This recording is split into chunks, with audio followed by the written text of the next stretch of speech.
దేవుని నామానికి మహిమ కలుగును గాక. దేవుని మహా కృపను బట్టి మరొకసారి ఈ మధ్య నిలబడటానికి అనుకున్న నాకు దేవుడు అనుగ్రహించేటువంటి సమయంకై దేవుని స్తుతిస్తూ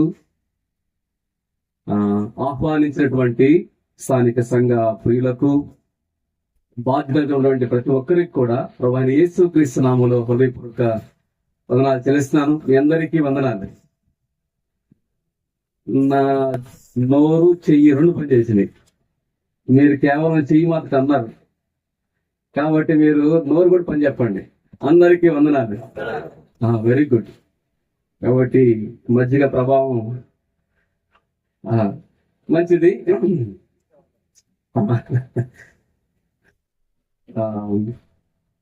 ప్రియులు చక్కని వాక్య భాగాన్ని మనకు జ్ఞాపకం చేశారు.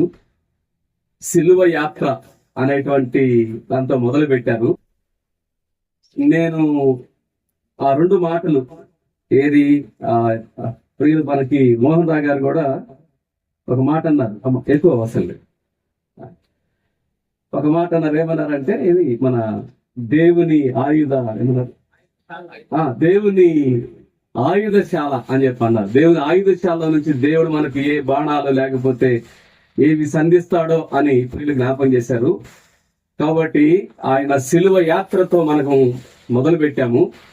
కాబట్టి నేను కూర్చొని ఆలోచన చేస్తున్నప్పుడు దేవుడు నా మనసులో నేను ఒక చిన్న బైబిల్ కాలేజీలో టీచ్ చేసినటువంటి ఒక చిన్న అంశం నాకు జ్ఞాపకం చేశాడు. కాబట్టి మనము సిలువ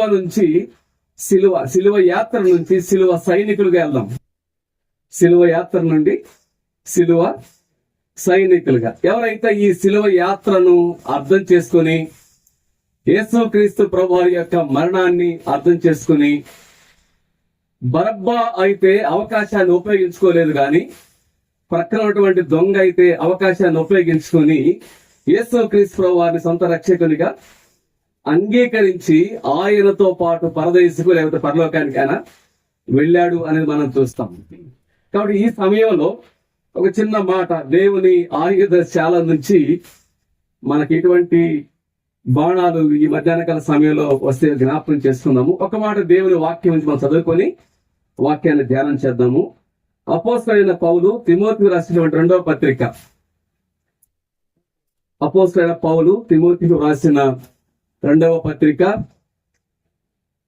నాకు యవనస్తులు అంటే ఇష్టం కాబట్టి I request all young men please sit down. యవనస్తులందరూ కూడా దయచేసి కూర్చొని దేవుని వాక్యాన్ని వినటానికి ప్రయత్నం చేయండి. అపోస్తలుడైన పౌలు తిమోతికి రాసిన రెండవ పత్రిక 2వ అధ్యాయము 3వ వచనము. క్రీస్తు యేసు యొక్క మంచి సైనికుని వలె నాతో కూడా శ్రమను అనుభవించుము అన్నాడు. కొంచెం పాత నిబంధనలోకి వెళ్ళి ఈ సైనికులకి ఒక పేరు పెట్టాడు చూడండి. దినవృత్తాంతముల మొదటి గ్రంథము 12వ అధ్యాయము. దినవృత్తాంతముల మొదటి గ్రంథము 12వ అధ్యాయము 22వ వచనం. దావీదు దండు దేవుని సైన్యము వలె మహాసైన్యమగునట్లు ప్రతి దినమున అతనికి సహాయము చేయువారు అతని యొద్దకు వచ్చుచుండ్రి. కావలసిన మాట ఏంటంటే, కొత్త నిబంధనలో మంచి సైనికుడు అన్నాడు. ఆ మంచి సైనికుల యొక్క సమూహము దేవుని సైన్యము. చిన్న మాట ప్రార్థన చేసుకుందాం. ప్రేమగల పరలోకపు తండ్రి, మరొకసారి ఈ యొక్క ప్రత్యేకమైనటువంటి దినములో ప్రార్థించి నిరీక్షించినట్లుగా ఆయా ప్రాంతాల నుంచి సమకూర్చి సావధానంగా మీ నామ సంకీర్తన చేయటానికి, మీ స్వరాన్ని వినటానికి అల్పులమైన మాకు అనుగ్రహించిన ఈ గొప్ప భాగ్యంకై, గొప్ప ధన్యతకై స్తుతిస్తున్నా, కొనియాడుతున్నాను. నాయనా, ఎంతో మందికి లేనటువంటి గొప్ప బాధ్యత అల్పులమైన మాకు మీరు అనుగ్రహించేందుకై స్తుతిస్తున్నాం, కొనియాడుతున్నాను. తండ్రి, జీవగల దేవుడవు, నిజమైన దేవుడవు, మాట్లాడేటువంటి దేవుడవు, మానవుల కొరకు మరణించినటువంటి గొప్ప దేవుడము. మిమ్మల్ని అబ్బా, తండ్రి, నాయనా అని పిలిచేటువంటి గొప్ప బాధ్యత ఇచ్చినట్టు యేసుక్రీస్తున్నా కొనియాడుతూ ఉన్నాను. ప్రియ ప్రభువా, మీ బిడ్డలు ఏ ఉద్దేశంతో ఈ కూడికలు ఏర్పాటు చేశారో ప్రియ ప్రభువా, ఆ ఉద్దేశాలని మీరు నెరవేర్చమని బ్రతిమాడుకుంటూ ఉన్నాము. నాయన, మీ వాక్యాలు చదువుకున్నాం, మీ ఆత్మ సహాయం కొరకై ఎదురు చూస్తూ ఉన్నాము.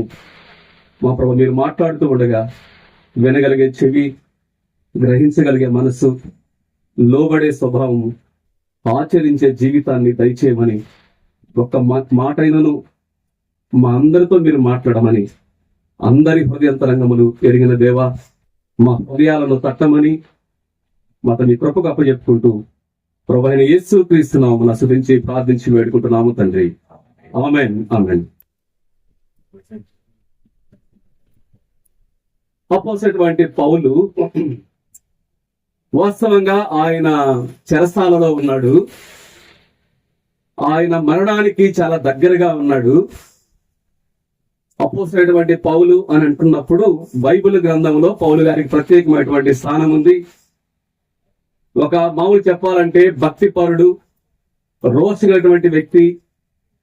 దేవుడు తనతో మాట్లాడినప్పుడు, సత్యము అర్థమైనప్పుడు సత్యాన్ని అంగీకరించి నిజమైనటువంటి దేవునికి తన హృదయాన్ని ఇచ్చి ఆయన కొరకు రోషంగా, పౌరుషంగా జీవించి అవసరమైతే అనేటువంటి శ్రమలు, ఇబ్బందులు పడి ఎన్నో ప్రయాణాలు చేసి కొన్నిసార్లు ఇంకా చచ్చిపోయాడేమో అనేటువంటి పరిస్థితుల వరకు కూడా వెళ్ళి చివరికి తన యొక్క ఆఖరి దశలో ఆ యొక్క చెరసాలలో ఉండి ఇంకా వెడలిపోతున్నాను, మంచి పోరాటం నేను పోరాడాను, అయిపోయింది నా పని, నాకు అర్థమైపోతా ఉంది, నేను వెళ్ళిపోతానని చెప్పని. అటువంటి సమయంలో ఎవరు గుర్తొచ్చారు అంటే, తనతో పాటు ప్రయాణం చేసినటువంటి ఇటువంటి చిన్న గ్రామం అనేటువంటి, ఇంకా చిన్న గ్రామం కాదనుకోండి, ఈ ప్రాంతాన్ని లుస్త్రా లాంటి చిన్న ప్రాంతం నుండి ఒక యవనస్తుడు యేసుక్రీస్తు వారిని సొంత రక్షకుడిగా అంగీకరించి, పౌలు గారు నాతో పాటు నువ్వు వస్తే బాగుంటుందయ్యా అని ఆ యవనస్తుడిని ఆహ్వానించినప్పుడు పౌలు గారితో పాటు తను కూడా ప్రయాణం చేసి ఆయనతో పాటు చాలా ఊర్లు తిరిగినటువంటి ఆ యవనస్తుడికి ఒక సంఘంలో పెట్టాడు కదా. ఒక సంఘంలో పెట్టి, ఇదిగో ఈ సంఘాన్ని ఉండు, నువ్వు జాగ్రత్తగా చూసుకో, అక్కడ నమ్మకంగా ఉండు, అనవసరమైనటువంటి వాదాలు పెట్టుకోవద్దు, తగాదాలు పెట్టుకోవద్దు, నీ యవనెచ్చల నుండి పారిపో అని అనేకమైనటువంటి హెచ్చరికలు ఇస్తూ ఏమన్నాడు అంటే, తన అవసాన దశలో చెప్పాడు అంటే, అయ్యా తన చుట్టూ బహుశా అనేక మంది సైనికులు ఉన్నారు కదా. పౌలు గారి చుట్టూ చెరసాలలో సైనికులు ఉన్నప్పుడు వాళ్ళని చూస్తూ తన యొక్క శిష్యుడైనటువంటి ఆ యవనస్తుని జ్ఞాపకం చేసుకొని ఏమన్నాడు అంటే, నీవు మంచి సైనికుడు వలె నాతో కూడా శ్రమను అనుభవించుము అన్నాడు. కాబట్టి ఇక్కడ సైనికుడు ఎవరైతే యేసుక్రీస్తు ప్రభువారిని అంగీకరించి ఆయనను వెంబడిస్తూ ఉంటారో బైబిల్ గ్రంథంలో వారిని సైనికులుగా పోల్చబడింది కదా. మనం గత వారం అంతా కూడా పేపర్లు కానీ చూస్తే, గత వారం కానండి, అంతకు ముందు వారం కానండి, మనం న్యూస్ పేపర్ కానీ చూస్తే ఎక్కువ దేని గురించి రాయబడింది? సైన్యాన్ని గురించి రాయబడింది. ఎందుకంటే పాకిస్తాన్ కు మనకు బోర్డర్ లో ఉన్నటువంటి ఆ యొక్క టెన్షన్ బట్టి, ఆ యొక్క ఒత్తిడిని బట్టి, వారు చేసినటువంటి ఆ దాష్టికాన్ని బట్టి, తీవ్రవాదాన్ని బట్టి ఏం చేయాల్సి వస్తుందంటే మన సైనికులు పోరాడవలసి వచ్చింది. కాబట్టి భారతదేశం మొత్తం కూడా ఈ సైనికులతో ఎట్లా ఉంది, ఏకీభవించి మేము వెనుకున్నాము, మీరు ముందు పోండి అన్నట్టుగా ఆ సైనికుల గురించి ఎక్కువ రాయబడింది కదా, ఎక్కువ రాయబడింది.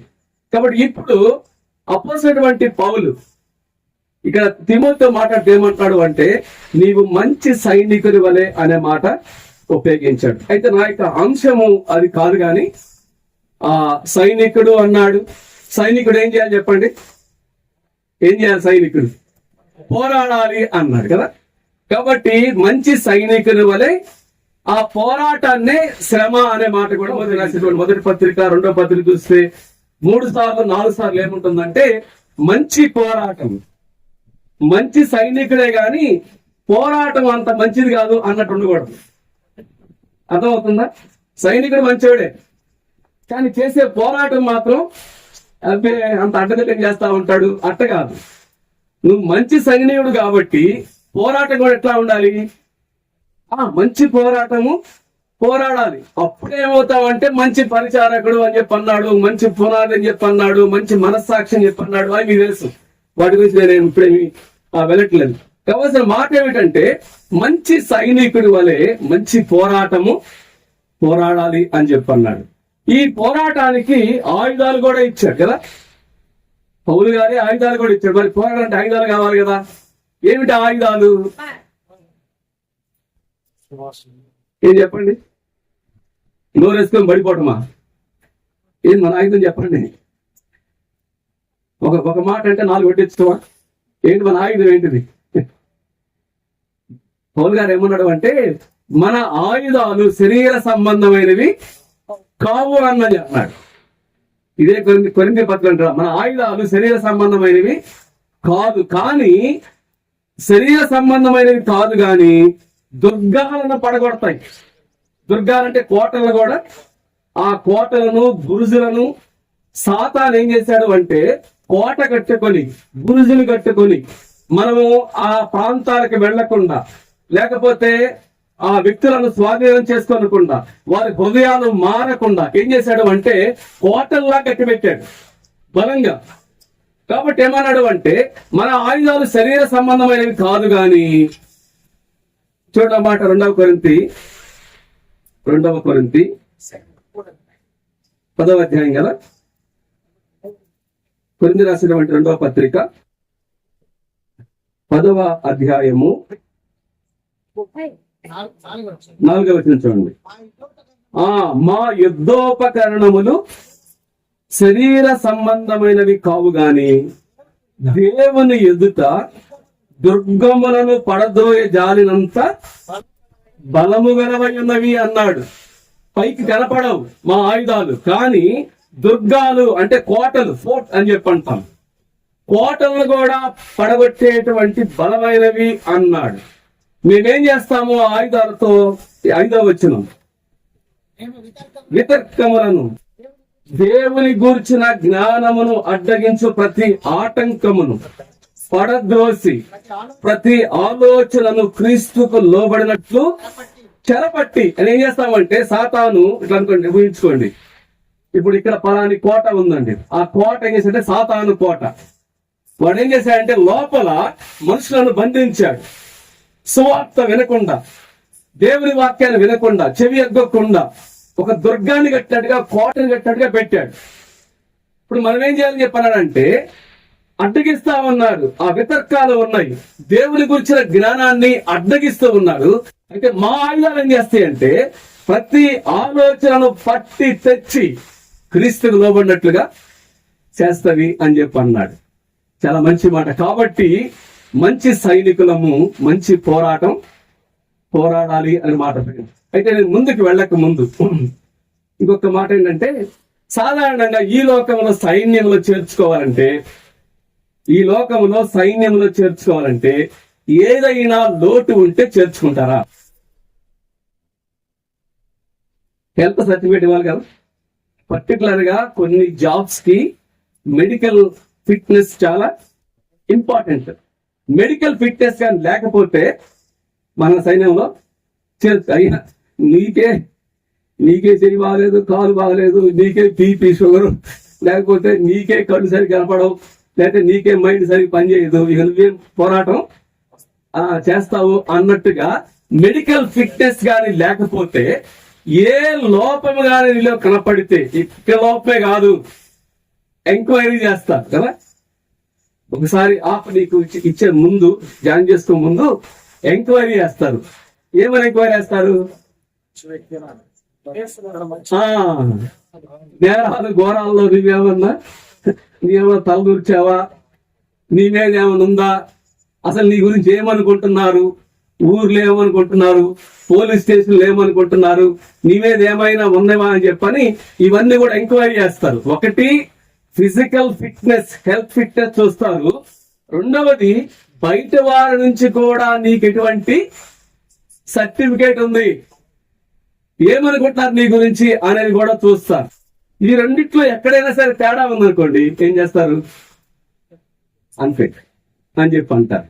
అయితే ఒక సంతోషకరమైన మాట నేను అంటే, ఒకవేళ దేవుని ఈ మంచి పోరాటంలో కూడా మనం ఫిట్ గా ఉండాలి ఆత్మీయంగా. అదే సమయంలో నేను ఒక మాట జ్ఞాపకం చేయాలనుకున్నానంటే, క్రీస్తు సైనికులుగా యేసు క్రీస్తు ప్రభువుని సొంత రక్షకునిగా అంగీకరించడానికి ఈ ప్రభువు దగ్గరకు, ఈ సైన్యాధిపతి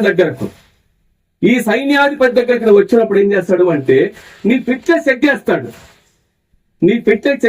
నీ కాండక్ట్ చెక్ చేస్తాడు. ఇగో నీకు ఈ లోపం ఉంది, ఈ పాపం ఉంది, ఈ బలహీనత ఉంది, ఈ చెడు అలవాటు ఉంది, ఈ వ్యసనం ఉంది, దీంతో నువ్వు కూరుకుపోయావు, నీ సొంతంగా బయటకు రాలేకపోతున్నావు అని చెప్పని ఏం చేస్తాడు అంటే, ఈ లోక సైన్యాధిపతులకు దేవుని తేడా ఏంటిదంటే, వీళ్ళేమో త్రోసి వేస్తారు, ఈయనేం చేస్తాడు అంటే, నేను బాగు చేసి నా సైన్యంలో చేర్చుకుంటాను. అర్థమైందా తేడా? వీళ్ళేమో బాబు నీకు నమస్తే, నీ రోగస్తుడు అని చెప్పని త్రోసి వేస్తారు, అన్ఫిట్ అని చెప్పి అంటారు.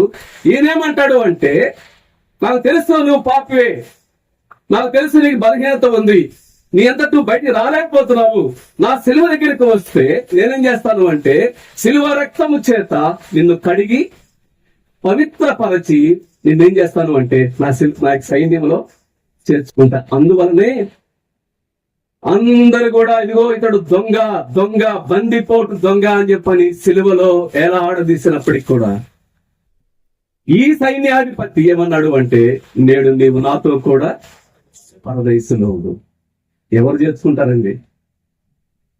ఎవరు చేసుకుంటారు చెప్పండి?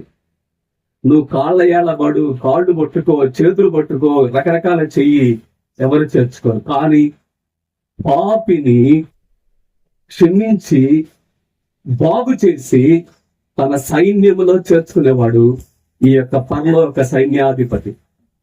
కాబట్టి ఈ సమయంలో వీళ్ళు చక్కని మాటలు జ్ఞాపకం చేశారు.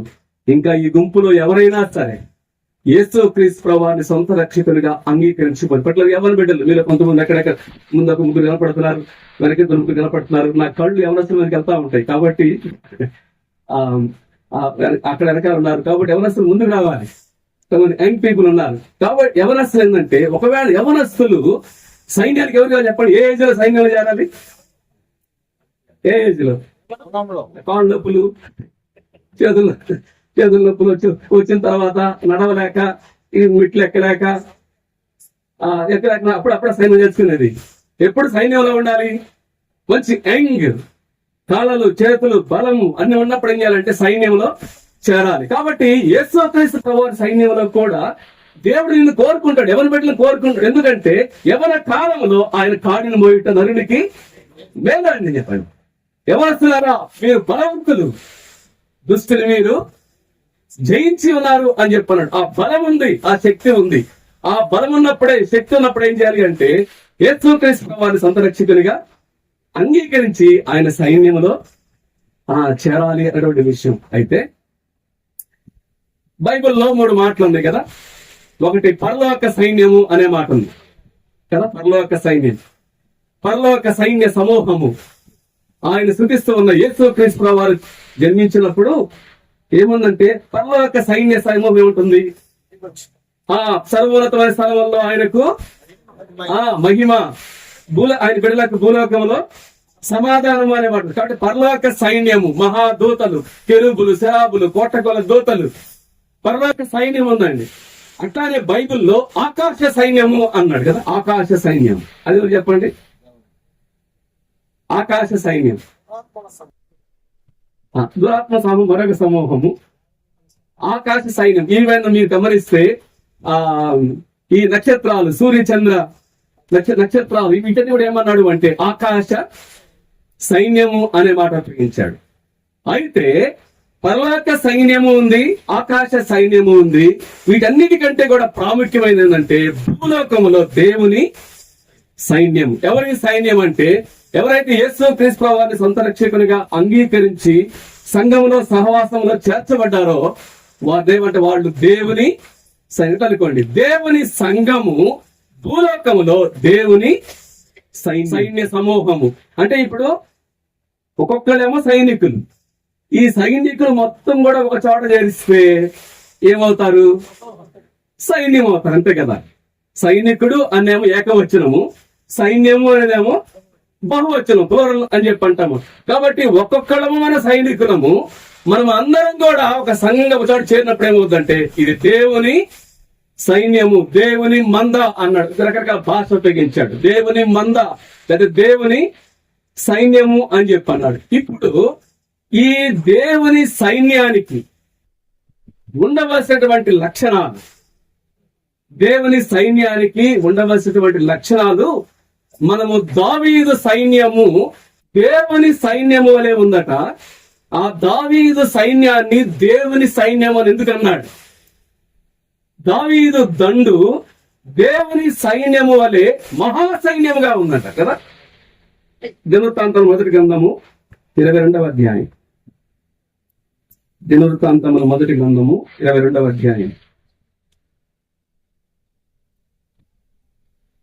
12వ అధ్యాయం రండి. 12 మనం చదువుకున్న వాక్య భాగంలో 22వ వచనం 12-22లో దావీదు దండు దేవుని సైన్యము వలె మహాసైన్యము కాల్చాలి. అంటే ఇక్కడ సందర్భం ఏమిటంటే బైబిల్ గ్రంథంలో దావీదు పోయినసారి కూడా జ్ఞాపకం చేశాను, బహుశా పోతల పట్ల అనుకుంటాను. అప్పుడు దావీదు యొక్క ప్రారంభాన్ని జ్ఞాపకం చేశాను. ఇప్పుడు దావీదు యొక్క రాజుగా ఉన్నాడు. దావీదు యొక్క బతికిన కాలము 70 సంవత్సరాలు. దావీదు బతికిన కాలము 70 సంవత్సరాలు. అందులో ఆయన 30 సంవత్సరాలప్పుడు ఆయన రాజు అయ్యాడు. 30 సంవత్సరాలప్పుడు ఆయన రాజు అయ్యాడు. దావీదు ఏ విధంగా రాజు అయ్యాడు? గొర్రెలు కాచుకునేటువంటి ఒక షెపర్డ్, ఒక కాపరి, మామూలు ఒక గొర్రెలు కాచేటువంటి కాపరి ఏ విధంగా రాజు అయ్యాడు, దావీదుని దేవుడు ఏ విధంగా రాజు చేశాడు అని బైబిల్లో చాలా అద్భుతమైనటువంటి విషయం అండి. దేవుడు ఒక మామూలు పచ్చిక బయల్లో సైన్యం అంటే తెలియదు, యుద్ధం అంటే తెలియదు, పోరాటం అంటే తెలియదు. నా ఉద్దేశం ఏంటంటే సైన్య పోరాటం, ఆయుధాలు, డాలు, కత్తులు, రథాలు, గుర్రాలు, బాణాలు ఇటువంటివి తెలియదు. ఆయన తెలిసింది ఏంటంటే చేతిలో కర్ర ఉంటే ఒడిసెల ఓడి పట్టుకోవటం. రోషం అయితే ఉంది, కానీ అటువంటి వ్యక్తిని సింహాసనం మీద దేవుడు ఏ విధంగా కూర్చుని పెట్టాడు, ఎటువంటి అనుభవాలు కూడా తీసుకువెళ్ళాడు అనేది మనకు సమూయేలు మొదటి గ్రంథం 16వ అధ్యాయం నుండి 2వ సమూయేలు గ్రంథము 2వ అధ్యాయం 5వ వచనం వరకు ఉంటుంది. దావీదు రాజైన తర్వాత 40 సంవత్సరాలు పరిపాలన చేశాడు. ఈ 40 సంవత్సరాలలో ఆయన 7.5 సంవత్సరమేమో 2 గోత్రాల మీద పరిపాలన చేశాడు. మిగిలినటువంటి 33.5 సంవత్సరాలేమో మిగిలినటువంటి 12 గోత్రాల మీద, అంటే ఇశ్రాయేలు దేశం మొత్తం మీద పరిపాలన చేశాడు. ఒకవేళ ఈ చరిత్ర కొంతమందికి బైబిల్ బాగా అవగాహన లేకపోతే గుర్తుపెట్టుకోండి. మొదటి 7 సంవత్సరాలేమో చెప్పాలి అంటే కొంత భాగాన్ని మాత్రమే పరిపాలన చేశాడు, దక్షిణ భాగాన్ని మాత్రమే పరిపాలన చేశాడు. ఆ తర్వాత 33 సంవత్సరాలు ఏం చేశాడు అంటే మొత్తం పై నుంచి కింద వరకు దేశాన్ని మొత్తాన్ని పరిపాలన చేశాడు అన్నారు. ఇప్పుడు ఈ దావీదు ఈ దేశం మొత్తం మీద పరిపాలన చేయాలన్నటువంటి ప్రారంభ దినాల్లో ఆయన దగ్గరికి ఏం చేశారు అంటే అనేక మంది సైన్యం వచ్చి చేరారు. సైన్యం వచ్చి చేరుతున్నారు. ఎక్కడి నుంచి? రకరకాల గోత్రాల నుంచి. ఇప్పుడు చూడండి, దినవృత్తాంతం మొదటి గ్రంథం 12వ అధ్యాయం 12వ అధ్యాయము 24వ వచనం. యోధా వారిలో డాలును ఈటెను పట్టుకుని యుద్ధ సన్నద్ధులైన వారు. 25వ వచనం. షిమ్యోనీయుల్లో యుద్ధమునకు తగిన వారు. 27వ వచనం. అహరోను సంతతి వారు యెహోవా అధిపతి అన్నాడు. 28 లేకపోతే 29. బెన్యామీయులు 3,000 మంది. 30వ వచనం. ఎఫ్రామీయులలో 20,000 మంది. 31 మనష్షే. 32 ఇస్సాకారు. 33 జెబూలూను. 34 నఫ్తాలి. 35 దానీయులు. 36 ఆషేరీయులు. వీళ్ళందరూ కూడా ఉత్తిటి బ్యాచ్ కాదు. అందరికి ఏముంది? యుద్ధ సన్నద్ధులై అంటే ఎవరు వీళ్ళు? సైనికులు. యుద్ధ సన్నద్ధులై, ఆల్ యంగ్ పీపుల్, యవనస్తులు. అంటే 20 సంవత్సరాల కంటే కూడా పైన పడినటువంటి వారు యవనస్తులు మనం చూస్తాం. కాబట్టి వారందరూ కూడా చూడండి, 36లో ఆషేరీయులు. 37వ వచనం చూడండి. మరియు యోర్దాను నది అవతల నుండి రూబేనీయుల్లోను గాదీల్లోను మనిషి అర్ధగోత్రపు వారులను సకల విధమైన యుద్ధాయుధములను ధరించిన ఎంతమంది 1,20,000 మంది యోధులందరూ దావీదు దగ్గరకు వచ్చారు. కాబట్టి ఆయా గోత్రాల నుండి ఆయా ప్రాంతాల నుండి మనం ఎట్లా ఇప్పుడు మొత్తం సుమారు ఎన్ని సంఘాల వాళ్ళు ఉంటారు ఇక్కడ? సుమారు 10 సంఘాల వారు ఉంటారు. ఆ సంఘం నుంచి కొంతమంది, ఈ సంఘం నుంచి కొంతమంది, ఈ సంఘం నుంచి కొంతమంది, పలానా సంఘం నుంచి కొంతమంది. అది వారు నడిచి వచ్చారా, ఆటోలు వచ్చారా, వెహికల్లో వచ్చారా, బస్సులో వచ్చారా, ఇట్ డజంట్ మ్యాటర్, ప్రాముఖ్యత కాదు. కానీ వారందరూ కూడా సిద్ధపడి ఇక్కడ పలానా జరుగుతుంది చెప్పని సమయానికి చేరి వచ్చారు. అట్లానే చాలా దూర ప్రాంతాల నుంచి దావీదు దగ్గరకు యుద్ధ సన్నద్ధులై సైన్యం అంతా కూడా వచ్చారు అండి. కాబట్టి ఇదంతా చూస్తున్నప్పుడు ఈ గ్రంథకర్త ఎజ్రా అనుకుంటాను, గ్రంథకర్త ఏమన్నాడు అంటే దావీదు దండు ఎట్లా ఉందంట, దేవుని సైన్యము వలె మహా సైన్యము అన్నాడు. నా కోరిక ఏంటంటే ఈ దేవుని సైన్యం ఇప్పుడు కొద్దిగా ఈ ప్రాంతంలో చేరే మనం రాబోయే రోజుల్లో దేవుడు అనేక మందిని చేర్చి ఇది మహా సైన్యం అవ్వాలి, మహా సైన్యం అవుతుంది, దేవుడు చేస్తాడు అనేది. అయితే చూద్దాం ఆ సైన్యం యొక్క లక్షణాలు. దానికి ముందుగా ఇప్పుడు ఈ సైన్యం అంతా కూడా ఒక చోట చేరారు కాబట్టి దావీదు ఏం చేశాడంటే ఈ సైన్యంతో ఏం చేశాడు చూడండి.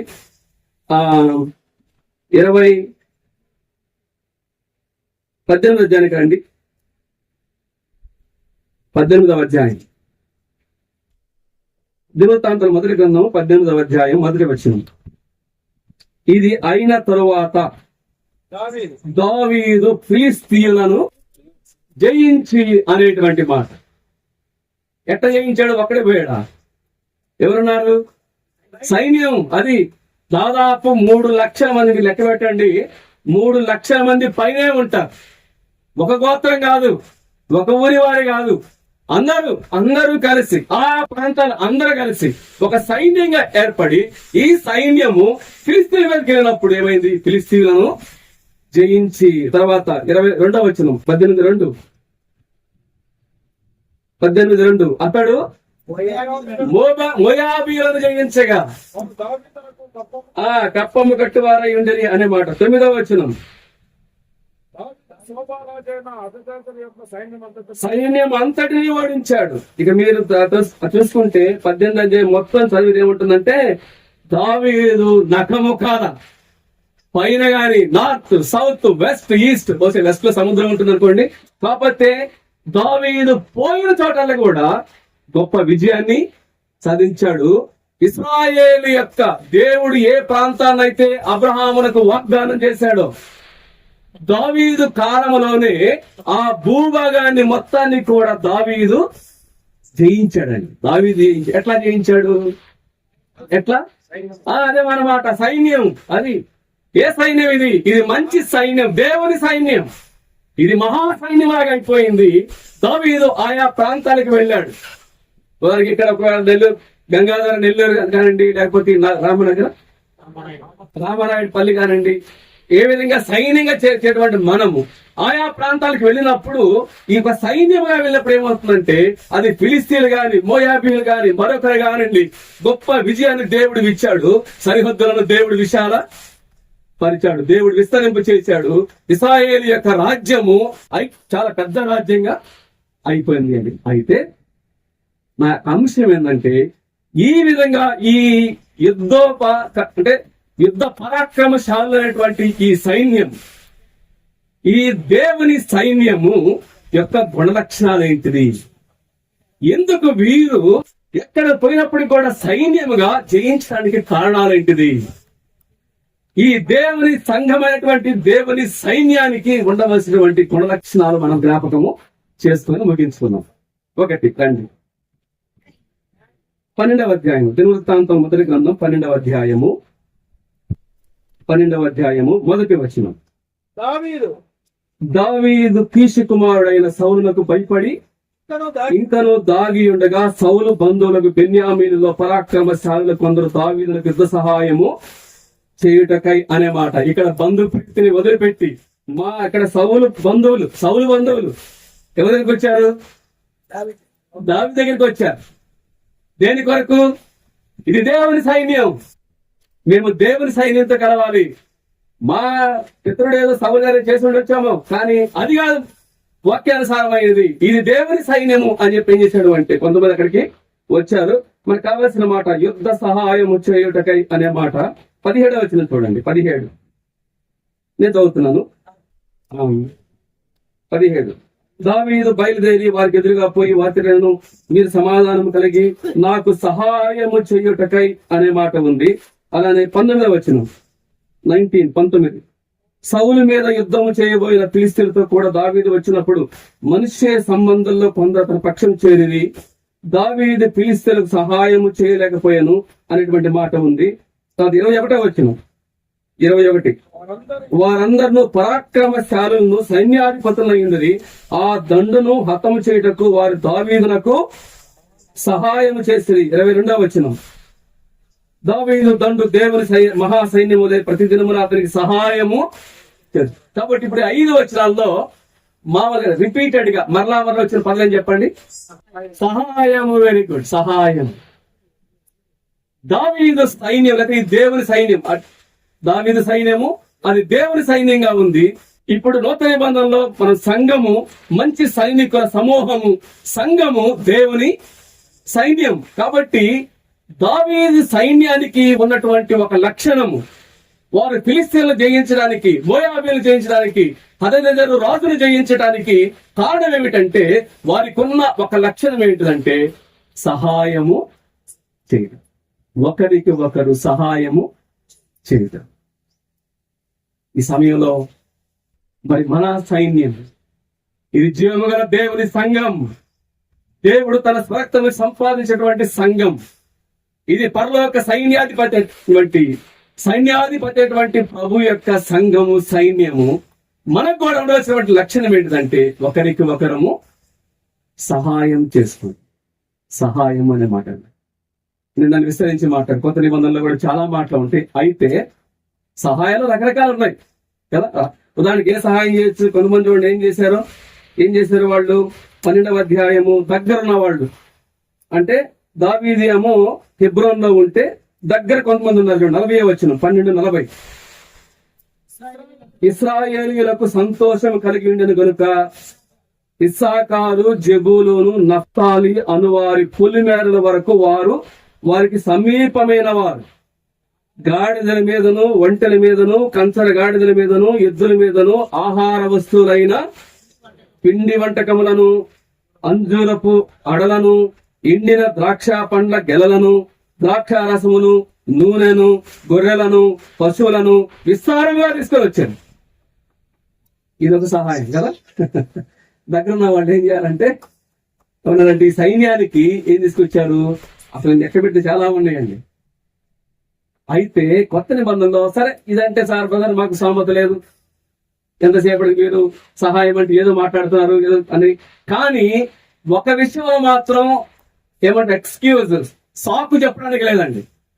ఒక సహాయంలో మాత్రము మీరు ఎవరు కూడా, ఈ సైన్యములో ఎవరు కూడా సాకు చెప్పడానికి లేదు. ఏ సహాయం అది? 2వ కొరింథీ 1వ అధ్యాయంలో ఒక మాట ఉంది. 2వ కొరింథీ 1వ అధ్యాయం, కొరింథీ రాసినటువంటి 2వ పత్రిక 1వ అధ్యాయము. అక్కడ అపోస్తలుడైన పౌలు మేము చాలా శ్రమ పడుతున్నాము, శక్తికి మించిన భారం ఉంది అన్నాడు కదా. 8వ వచనంలో 2వ కొరింథీ రాసిన పత్రిక 1వ అధ్యాయం 8వ వచనం, సహోదరులారా ఆసియాలో మాకు తటస్థించిన శ్రమను గురించి మీకు తెలియకుండా మాకు ఇష్టం లేదు. అదేదనగా మేము బ్రతుకుదమను నమ్మకము లేకున్నట్లుగా మా శక్తికి మించిన అత్యధికమైన భారము వలన కృంగిపోతుంది అన్నాడు. శక్తికి మించిన భారము, కృంగిదల, ఇంకా మేము బ్రతుకుతామన్న ఆశ కూడా లేదన్నాడు. ఏమన్నాడు చూడండి 10వ వచనం, అయినాను అట్టి గొప్ప మరణం నుండి మమ్మను తప్పించను, ఇక ముందుకును తప్పించిన మాట అని చెప్పి అన్నాడు. కాబట్టి కావాల్సిన మాట ఏంటంటే ఇక్కడ మాట్లాడుతుంది బలహీనుడు కాదు. అపోస్తలుడైన పౌలు అంటున్నాడు మాకు శక్తికి మించిన భారం ఉంది, మేము ఇట్లా అయిపోయాము, ఇంకా బతుకుదామనేటువంటి ఆశ లేదు. అటువంటి పరిస్థితుల్లో దేవుడు మమ్మల్ని తప్పించాడు. కానీ మీరు ఒక సహాయం చేశారు చూడండి. ఏమన్నాడు అక్కడ 10వ వచనంలో, ఆ మా కొరకు ప్రార్థన చేయటం వలన మీరు కూడా సహాయము చేయుచుండగా, ప్రార్థన చేయటం వలన సహాయము చేయుచుండగా అనేదండి. కాబట్టి ఒకవేళ సాధ్యమైనంత వరకు మాట సహాయమా, ఏమన్నా ఫోన్ కాల్ చేసి మాట్లాడాలా, ఇంకేదైనా సహాయం ఏదన్నా చెయ్యాలా అనేది మనం తప్పనిసరిగా కూడా ఈ దావీదు సైన్యము, ఇది దేవుని సైన్యము, ఇది మహా సైన్యము వలె అనేక జయించడానికి కారణం ఏంటిదంటే ఈ సైన్యము మధ్య ఒకరికి ఒకరు సహాయము చేసుకుంటూ ఉండండి. ఎంతవరకు మీరు సహాయం చేస్తున్నారు? గుండె మీద చేసుకొని చెప్పండి. అనేక మంది మన ప్రియులు ఇబ్బంది పడుతున్నప్పుడు, కష్టపడుతున్నప్పుడు, బాధలు పడుతున్నప్పుడు, అది ఆర్థిక సంబంధమైనవా, శరీర సంబంధమైనవా, ఇంకేదన్నా ఒత్తిడిలా, కుటుంబ సమస్యల, సంఘంలో అనేకమైనటువంటి ఒత్తిడిలా, ఒక పక్క ఉద్యోగాలు చేసుకుంటూ, ఒక సంఘ భారం మోస్తూ, ప్రయాణాలు చేస్తూ, వారికి చెప్తే ఎక్కడ వారి బాధలు చెప్తే మీరెక్కడ నిరుత్సాహపడతారని చెప్పని వారి గురించి ఏం చెప్పకుండా వారికి వారే భరిస్తూ వెళ్తున్నప్పుడు ఎంతమంది మీరు ప్రార్థన సహాయం చేస్తున్నారు? ప్రార్థన అనేది సేవ అన్న సంగతి మర్చిపోయాం మనం. అన్నా గురించి ఏమని చెప్పండి, ఏముంది అన్నా గురించి? దివారాత్రములు ప్రార్థన చేయించుండకంటే ఆమె సేవ చేయించుండే అనే మాట ఉంది, ఉందా? లూకాసు వార్త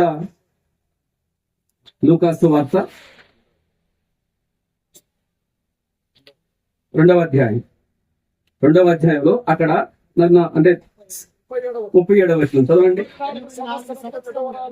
విధవరాలయుండి దేవాలయం విడుక ఉపవాస ప్రార్థనలతో రేయింబగళ్ళు సేవ చేయించుండను. అమ్మ సహోదరులు,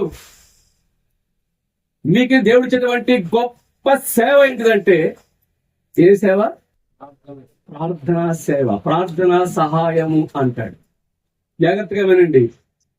దేవుడు ఏది ఇచ్చాడో దాన్ని లెక్క అడుగుతాడు తప్ప దేవుడు ఇవ్వకుండా లెక్క అడగడు. ఆ విషయాన్ని గుర్తుపెట్టుకోవాలి. సరే, మనం ముందుకు వెళదాం. ఒకటేమంటే సహాయము అనేది దేవుడు సహాయం చేస్తాడండి.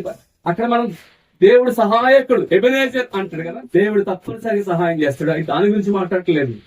ఆయన్ని నిన్ను అడిగేది ఏంటిదంటే, ఈ సైన్యంలో ఉన్నావు, ఈ సైన్యంలో చేరావు, సంతోషం, కానీ ఏమి సహాయం చేస్తున్నావు అనేది. రెండవ చూడండి, దినవృత్తాంతుల మొదటి గ్రంథం 12వ అధ్యాయము 13వ వచనం. 12:13 దినవృత్తాంతం 12:13 ఏముంది? దినవృత్తాంతుల మొదటి గ్రంథము 13వ వచనం చూడము, లేదా 33వ వచనం.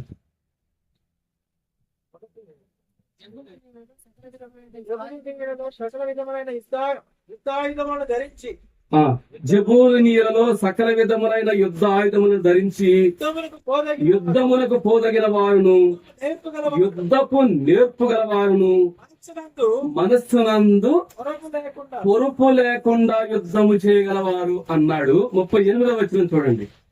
ఇశ్రాయేలీయుల్లో కడమ వారందరూ ఏక మనస్కులై, 2 వచనం కలుపుకుంటే యుద్ధాయుధాలు ధరించారు, యుద్ధమందు నేర్పగలవారు, అట్ ది సేమ్ టైం ఏముంది? మనస్సునందు పొరుపేమీ లేదు అన్నాడు. పొరపచ్చలు లేకుండా ఉంటామంటే తెలుగు బాగా వచ్చినాకనే చెప్పాలి. పొరపచ్చలు లేకపోవటం, పొరుపు లేకపోవటం అనేది, తేడాలు లేకపోవటం, భేదాలు లేకపోవడం, పొరలు లేకపోవటం. పొరుపు లేకపోవడం అంటే లోపల పొరలు లేకపోవడం, అంటే పొరపచ్చలు లేవు అంటే లోపల ఒకటి పైన ఒకటి లేదు. ఇంగ్లీష్ లో అక్కడ ఇంగ్లీష్ బైబిల్ ఏమన్నాడు అంటే సింగిల్నెస్ ఆఫ్ పర్పస్ అన్నాడు. అంటే వారి యొక్క ఉద్దేశం, వారి యొక్క గురి, వారి యొక్క గమ్యం, వారి యొక్క పర్పస్ ఏదైతే ఉందో, సంకల్పం ఏదైతే ఉందో అంతే కూడా సింగిల్ మైండ్ అన్నాడు. అంటే ఏక మనస్సు అన్నాడు.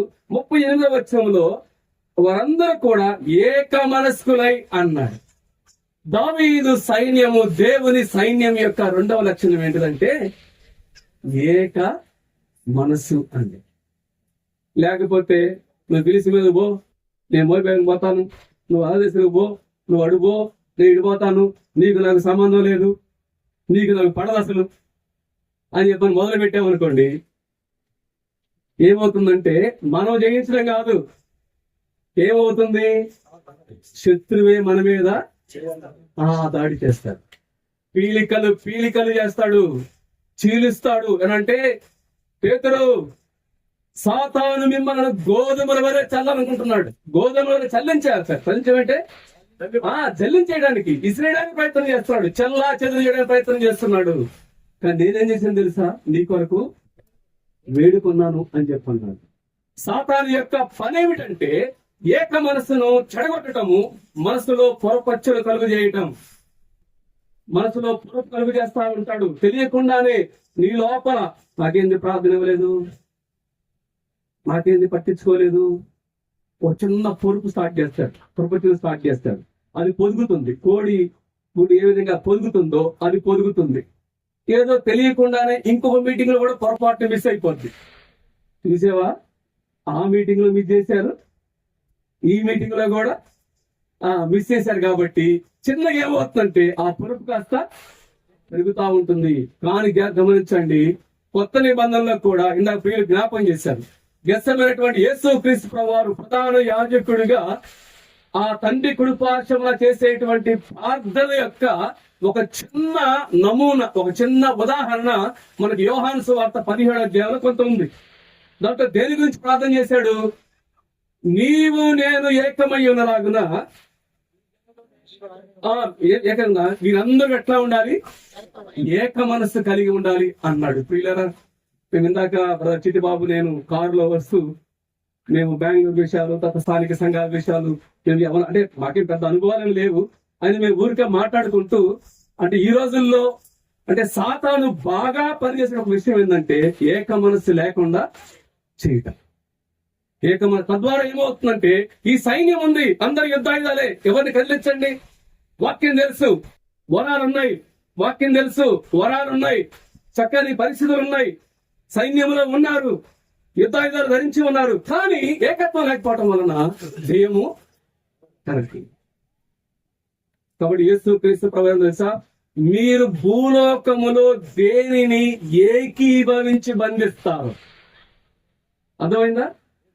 ఏకీభవించి బంధిస్తారో అది పరలోకములో బంధింపబడుతుంది. మీరు ఏకీభవించి దేనిని విప్పుతారో అది పరలోకములో విప్పబడుతుంది. కానీ అక్కడ మనకు కావాల్సిన కీ ఏంటంటే ఏకీభవించి దేనిని బంధిస్తారో అని చెప్పన్నాడు. ఎవరికి వారం పరీక్షించుకోవాలి చెప్పండి.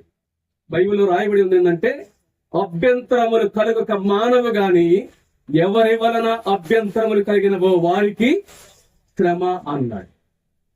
అసలు ఏమన్నాడు తెలుసా? అట్లా అభ్యంతరాలు చేసేవాడు పెద్ద రాయి కట్టుకొని, తిరిగట్టు రాయి కట్టుకొని వాడు ఎత్తి లోతైన మళ్ళా కనపడకూడదు అన్నట్టుగా అన్నాడు. అంటే అర్థం ఏంటంటే అక్కడ ఉద్దేశం ఏంటిదంటే అంటే అదేది వేరే వాళ్ళు వేయటం కాదు, వాడు పట్ట మంచిది అన్నట్టు. కాబట్టి విషయం ఏమిటంటే వీళ్ళారా, ఈ దావీదు దండు, దేవుని సైన్యము, దేవుని సంఘం అనేటువంటి ఈ సైన్యానికి, ఈ మంచి సైనికులకి, ఈ మంచి పోరాటం చేసినప్పుడు ఉండవలసింది ఏంటంటే ఏక మనసు, యూనిటీ అండ్ ప్యూరిటీ అండి.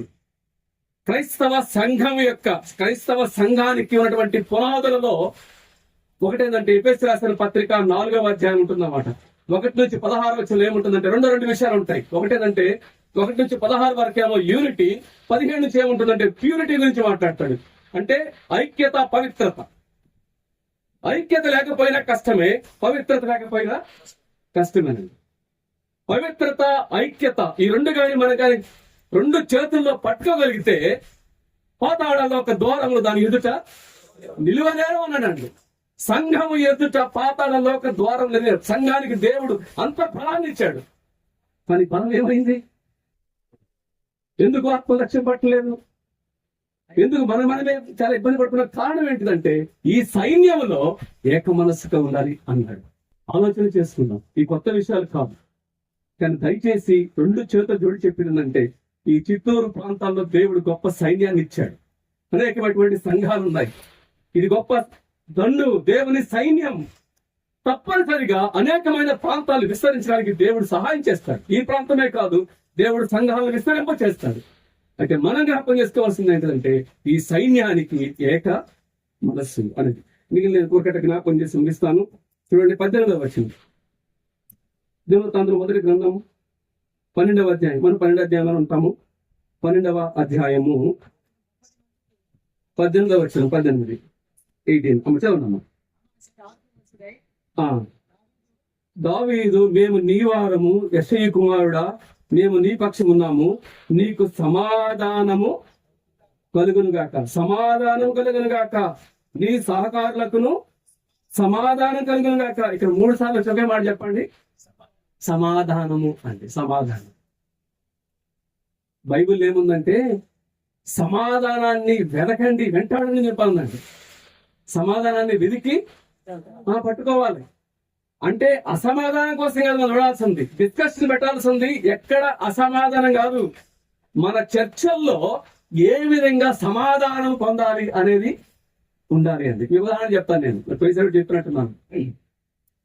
నేను ఇంజనీరింగ్ నేను వరంగల్లో చేశాను.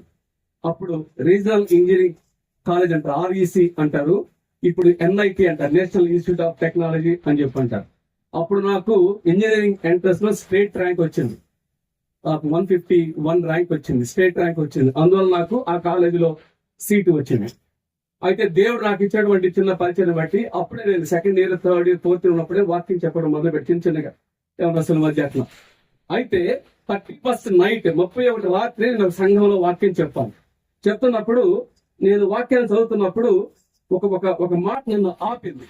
సాధ్యమైనంత వరకు సమస్త మనుషులతో సమాధానంగా ఉండండి అని వాక్యం ఇచ్చినప్పుడు ఆ వాక్యాన్ని నేను ఆపేశాను. అక్కడ ఆపేసి ఒకసారి నా లైఫ్ లో నేను సమాధాన పడిన వారు ఎవరైనా ఉన్నారా అని ఒకసారి ఆలోచించడం మొదలుపెట్టినప్పుడు ఏమైందంటే, నేను వరంగల్లో ఉన్నాను, మాది సొంతూరు అద్దంకి, ప్రకాశం జిల్లా అద్దంకిలో మా ఇంటి పక్కనే ఆమె పేరు చిట్టమ్మ, ఆమె చిట్టత్తమ్మ అని చెప్పి అంటాం అన్నమాట. నాకు ఆమె గుర్తొచ్చింది. ఎందుకు గుర్తొచ్చింది అంటే, నేను సెలవులకు పోయినప్పుడు ఏదైతే వాళ్ళకి ఆడపిల్లలు ఉన్నారు, మేము సెలవులకు పోయినప్పుడు కుర్రోళ్ళం కాబట్టి మా ఇంటికి ఊరోడు కుర్రోళ్ళు వాళ్ళు వచ్చేసి క్యారమ్స్ అయ్యి అట్టము గోలగా ఉంటే ఆమె వచ్చేదో అడిగినట్టుంది, అది కాస్త స్వరం తీవ్రత అయింది. నేను స్వరం ఎత్తేసి గెట్అవుట్ అని చెప్పాను ఆమె వచ్చాను. గేట చెప్పిన ఆ తర్వాత కొంచెం డిస్కషన్, వాళ్ళు కొంచెం ఆర్గ్యూ అయిపోయింది. నేను మళ్ళీ కాలేజీకి వెళ్ళిపోయినప్పుడు నేను వాక్యం చదువుతున్నప్పుడు నాకు ఆమె గుర్తొచ్చింది. నేను అలాంటిది అన్నాను కదా అంటే వాళ్ళు మాతో మాట్లాడటం స్టాప్ చేశారు అని చెప్పని నేనేం చేసినప్పుడు ఫోన్లు ఏం లేవు. నేను చెప్తుంది 1997, 98 ఆ సమయానికి చెప్తున్నాను.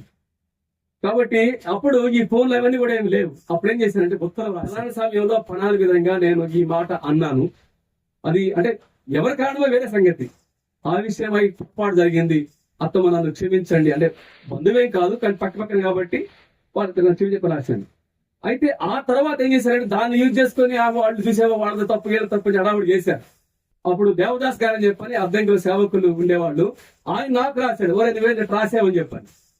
నేనేమన్నా అంటే, తాతయ్య నేను దేవుని వాక్యం చదువుతున్నప్పుడు దేవుడు నాతో ఇట్లా మాట్లాడాడు కాబట్టి నేను దేవునికి లోబడి ఏది ఏమైనప్పటికీ కూడా, ఎవరి తప్పైనప్పటికీ కూడా నేనైతే మాత్రం ఇటు రాశాను అని చెప్పన్నాడు. అప్పుడు ఆయన మరలా రాసి దేవునికి స్తోత్రమా, ఇక దేవునికి వదిలేసాయి అని చెప్పన్నాడు.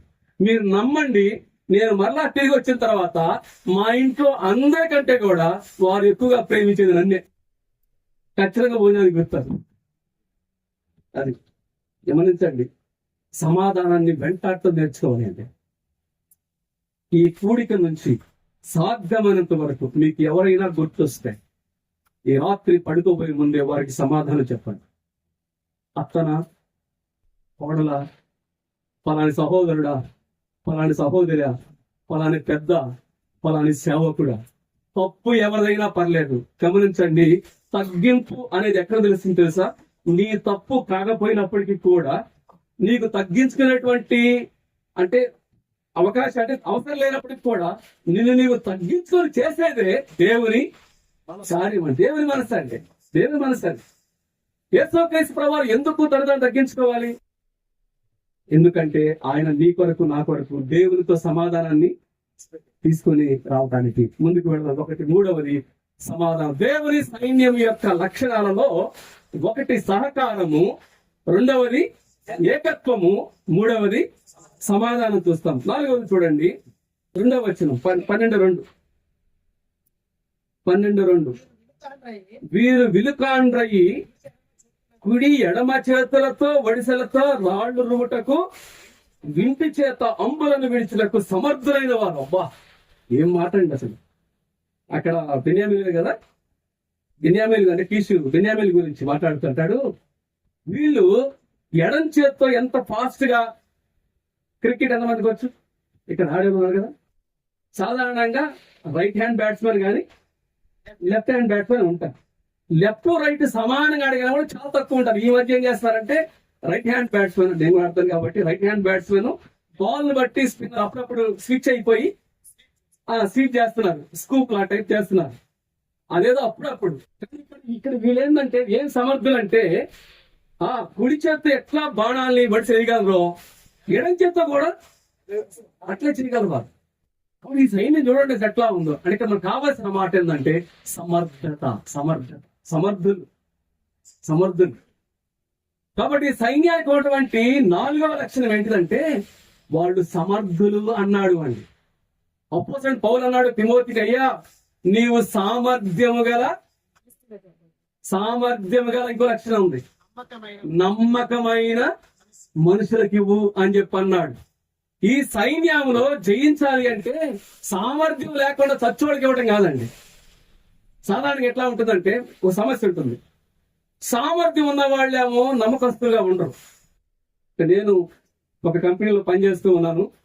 నా కింద నేను ఒక మేనేజర్ గా ఉన్నాను. నా కింద ఇంకొక 5 వాళ్ళ కింద మొత్తం 130 మంది టీం ఉంటాం. 30 మంది. నేను గమనించేది ఏంటంటే ఎవరికైనా స్కిల్ బాగుంటే, సామర్థ్యం ఉంటేనేమో నమ్మకత్వం ఉండదు. ఎప్పుడు పడితే వస్తా ఉంటాడు, నేను చేస్తానులే, నాకు వదిలేసే అంటాడు. ఎట్ట వదిలేస్తాం? మరి జవాబు చెప్పాల్సింది ఎవరు? జవాబు చెప్పాల్సింది నేను కదా. కాబట్టి సామర్థ్యం ఉన్న వాళ్ళేమో నమ్మకస్తత్వం ఉంటుంది. కొంతమంది నమ్మకంగా ఉంటారు, సామర్థ్యం లేదు. 2 డేంజరే.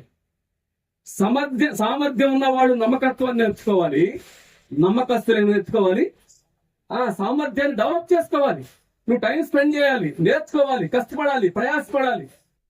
ఆ సామర్థ్యాన్ని పెంచుకోవాలి. దేవుడు ఇస్తాడు.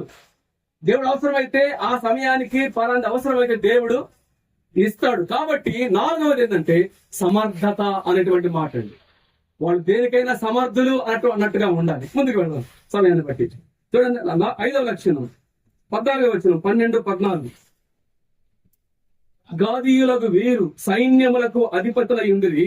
వారిలో అత్యల్పుడైన వారు 100 మందికి అధిపతి, అత్యధికుడైన వాడు 1000 మందికి అధిపతి. 15వ వచనం. యోర్దాను గట్టుల మీదుగా పొర్లి పారుచుండు మొదటి నెలయందు దానిని దాటిపోయి తూర్పు లోయల్లోను పడమటి లోయను వారందరినీ తరిమి వేసిన వారు వీరే. అర్థమైందంటే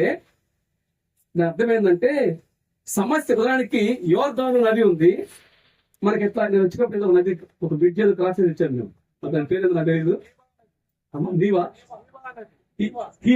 నది, నీవా ఒక నది వచ్చింది. నీళ్ళు కాకపోతే నీవా నది. కాకపోతే అప్పుడప్పుడు ఏం చేస్తారంటే బాగా వరదలు వచ్చేసినప్పుడు నదులు పొంగి పారుతూ ఉంటాయి. సాధారణంగా బాగా పొంగి పారుతూ ఉన్నప్పుడు ప్రయాణాలు చెయ్యరు. ఎందుకు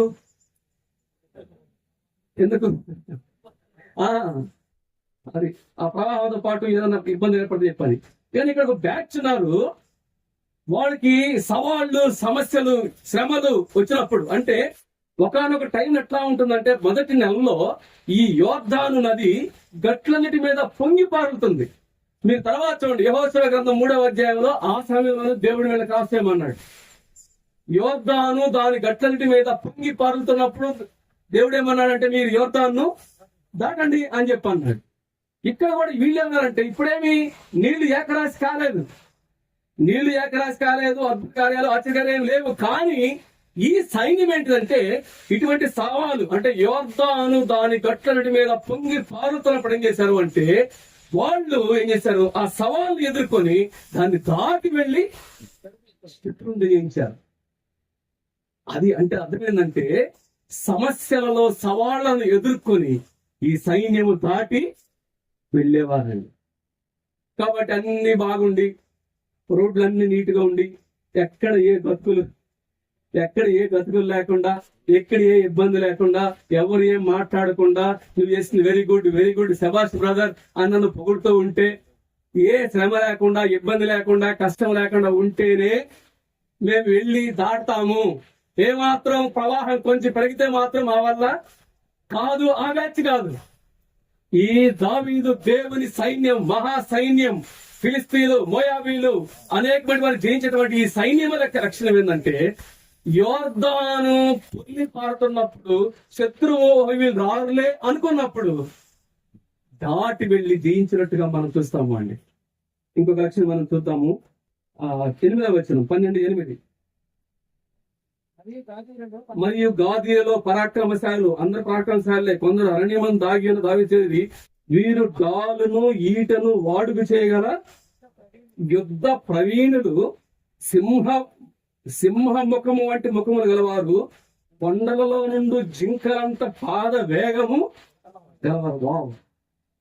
మీరు అందుకే ఇజ్రాయెల్ తక్కువ చేయొద్దండి. ఎందుకు వాళ్ళు అంత బలమైనటువంటి ఉన్నారు? ఎందుకంటే మీరు చూడండి అసలు వాళ్ళు ఎట్లా ఉన్నారు అంటే, కొండలలో, అంటే నాకు ఏదట్టే కనపడుతుంది వచ్చేటప్పుడు ఈ చిత్తూరు ఎక్కడ చూసినా కొండలు గుట్లే ఉంటాయి ఉన్నాయి. కొండల్లో అట జింకలంత పాదవేగం కలవాలంట. జింకలంత పాదవేగం, ప్రవీణత పాదవేగం. ప్రవీణత ఉంది అంటే స్కిల్ అండ్ స్పీడ్ అని చెప్పంటాం.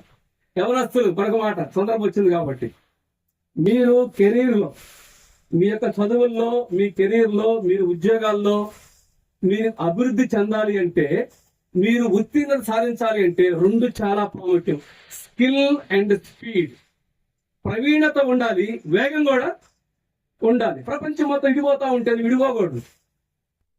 నువ్వు వాళ్ళు ఏ టెక్నాలజీ, ఇప్పుడు ఏ టెక్నాలజీ ఉంది, ఏం నేర్చుకోవాలి, ఎక్కడ ఆఫర్స్ ఉన్నాయి, ఎక్కడ నాకు ఉద్యోగాలు వస్తాయి, ఎక్కడ నాకు మేలు అని చెప్పని నువ్వేం చేయాలంటే దానికి తగ్గట్టుగా నీ పాద వేగం ఉండాలి. స్కిల్ అండ్ స్పీడ్ అని చెప్పంటాం. స్కిల్ లేకపోయినా కష్టమే, స్పీడ్ లేకపోయినా కష్టమే. కానీ ఈ సైన్యం ఏంటంటే వారు ప్రవీణత గలవారు, పాద వేగము గలవారండి. వావ్! అసలు నిజం అనిపిస్తుంది, దేవుని సంఘములు గాని ఇట్లా ప్రవీణత ఉండి పాద వేగం అన్నా రెడీ, ఏమన్నా కొట్టలేదు, ఏం పర్లేదు, బస్సు లేదు, ఓకే లెట్స్ గో అని ఆ పాద వేగం ఉంటుంది చూసారా, ఉంటే మనం శత్రువుని జయించవచ్చు. ఇంకేం చూడండి 32వ వచనం, త్వరగా 32వ వచనం. ఇస్సాకారీయులలో ఇక దాన్ని ఎంతవరకు మంచిది, సమయోచిత జ్ఞానము కలిగి ఇశ్రాయేలీయులు చేయలేదో అని చెప్పని సమయోచిత జ్ఞానము అన్నాడు. సమయోచిత జ్ఞానం అంటే అవసరాన్ని బట్టి అది. ఇప్పుడు నేను తొందరగా ముగిస్తే సమయోచితమైన జ్ఞానం ఉన్నట్టు, లేకపోతే సమయోచితమైన జ్ఞానం లేనట్టు. ప్రార్థన చేయమంటే, ప్రసంగం చేస్తే సమయోచితమైన జ్ఞానము లేనట్టు. మనకున్న సమస్య ఏంటంటే, ఏ సమయంలో ఏం చేయాలో ఆ జ్ఞానము లేకపోవటం. ఎక్కడ మాట్లాడకూడదో అక్కడ ఎక్కువ మాట్లాడుతూ ఉంటారు, ఎక్కడ మౌనముగా ఉండాలో అక్కడ మాట్లాడుతూ ఉంటారు, ఏది మాట్లాడకూడదో అది మాట్లాడుతుంది అంటాడు. అసలు సామెత అంటాడు, సమయోచితమైనటువంటి జ్ఞానం ఎట్లా ఉంటుందంటే, మంచి వెండి చిత్రం పళ్ళెముల అంట పెట్టినటువంటి అట్లా ఉంటుందంట. చిత్రమైన వెండి పళ్ళెములు పెట్టిన బంగారు పళ్ళవడిది అని చెప్పి అంటాడని. కాబట్టి సమయోచితమైన జ్ఞానం చెప్పంటాడు. ఏ సమయానికి ఏం చేయాలనేటువంటి చాలా చాలా ప్రాముఖ్యం అండి. అసలు మన గృహ దర్శించేటప్పుడు కొంతమంది మాట్లాడే మాటలు చూస్తే అబ్బా ఈయన ఎందుకు పట్టుకొచ్చేవరా అనిపిస్తుంది. అక్కడ వాడేదో భార్య భర్తలు చెప్తాడు, ఈయనేదో ఏం చెప్తా ఉంటాడు, అది కాస్త ఇంకో డైరెక్షన్ కి వెళ్ళిపోతా ఉంటుంది. అసలు చాలా సార్లు అండి కొంతమందికి ఏం మాట్లాడాలో తెలియదు, ఏ స్వరంతో మాట్లాడాలో తెలియదు. సమయోచితమైన జ్ఞానం అన్నాడు. 35వ వచనం 12:35. నఫ్తాలీలో 1000 మంది అధిపతులు, వారితో కూడా డాలు పెట్టుకున్న వారు 30,000 మంది. 35. ఇంకేం చూడండి 36వ వచనం. నేర్పుగల యుద్ధ సన్నద్ధులు అన్నాడు. సన్నద్ధులు అనే మాట సమయోచితమైన జ్ఞానం మాత్రమే కాదు, సన్నద్ధంగా ఉండటం. సన్నద్ధం అంటే రెడీ, ఐఎమ్ రెడీ. యేసు క్రీస్తు ప్రభువు వారు బుద్ధి లేని కన్యక గురించి చెప్తే ఉన్నారు, వాళ్ళు సిద్ధంగా ఉండటం, సన్నద్ధంగా ఉండటం, ఎనీ టైం అనేటువంటి మాటలు, సన్నద్ధులుగా ఉండటం. ఆఖరిగా 18వ వచనం చూడండి, 12, 18 మనం చదువుకున్నాం కదా.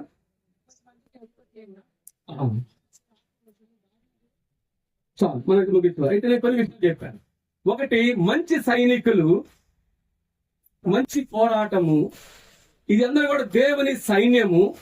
ఈ సైన్యము దావీదు దండు దేవుని సైన్యం వలె మహా సైన్యమై ఏ విధంగా అనేక మందిని జయించిందో, ఈ యొక్క దేవుని సంఘమైనటువంటి సిలువ సైనికులటువంటి మనం దేవుని సంఘములో ఆయా ప్రాంతాలను చేరవచ్చినప్పుడు ఎటువంటి లక్షణాలు కలిగి ఉండాలని జ్ఞాపం చేస్తూ, సహాయము అనే మాట, ఏక మనస్సు అనే మాట, సమాధానము, సమర్థులుగా ఉన్నారు, సమస్యలు నిలబడేవాడుగా ఉన్నారు, ప్రవీణత, పాదముల వేగంగా ఉన్నారు, సమయోచితమైన జ్ఞానం కలిగిన వారుగా ఉన్నారు, సన్నద్ధులుగా ఉన్నారు. ప్రభు అన్నాడు, ఆయన ఎప్పుడు వస్తాడో తెలియదు కాబట్టి ఎట్లా ఉండాలి? సిద్ధంగా ఉండాలని చెప్పి అన్నాడు. సిద్ధంగా ఉండాలి, ఏ గడి వస్తాడో అన్నట్టుగా సిద్ధంగా ఆయన ఎదుర్కోవడానికి సిద్ధంగా మనం ఉండాలి అని చెప్పి అన్నాడు. ఈ సమయంలో దేవునికి స్తోత్రం, చాలా ప్రయాసపడి చేరి వచ్చాము. ఈ మధ్యాహ్నకాల సమయంలో ఒక్క మాట అన్న దేవుడితో స్పష్టంగా మాట్లాడితే, ప్రభువా ఇదిగో ఈ మాట నాతో మాట్లాడావు, ఈ విషయం నేను బలహీనంగా ఉన్నానయ్యా, నన్ను క్షమించండి ప్రభువా అని చెప్పని ఒక చిన్న మాట చేసి మనం సమర్పించుకుంటే, ఆయన సైన్యమని తీసివేయడు. ఏం చేస్తాడని చెప్పాను? ఏం చేస్తాడు? బాగు చేసి సరి చేసి ఏం చేస్తాడు అంటే నిన్ను తన సైన్యంలో వాడుకుంటాడు. కాబట్టి అటువంటి సైన్యాధిపతి, సిలువ సైన్యాధిపతి మనకు ఉండగా, మనం కూడా దావీదు సైన్యము వలె దేవుని సైన్యముగా, మహా సైన్యముగా అనేక ప్రాంతాలు జయించడానికి, వ్యాపించడానికి పరిశుద్ధాత్మ దేవుడు సహాయం చేయగాక. దేవుడి వాక్య భాగాన్ని దీవించి ఆశీర్వదించారు.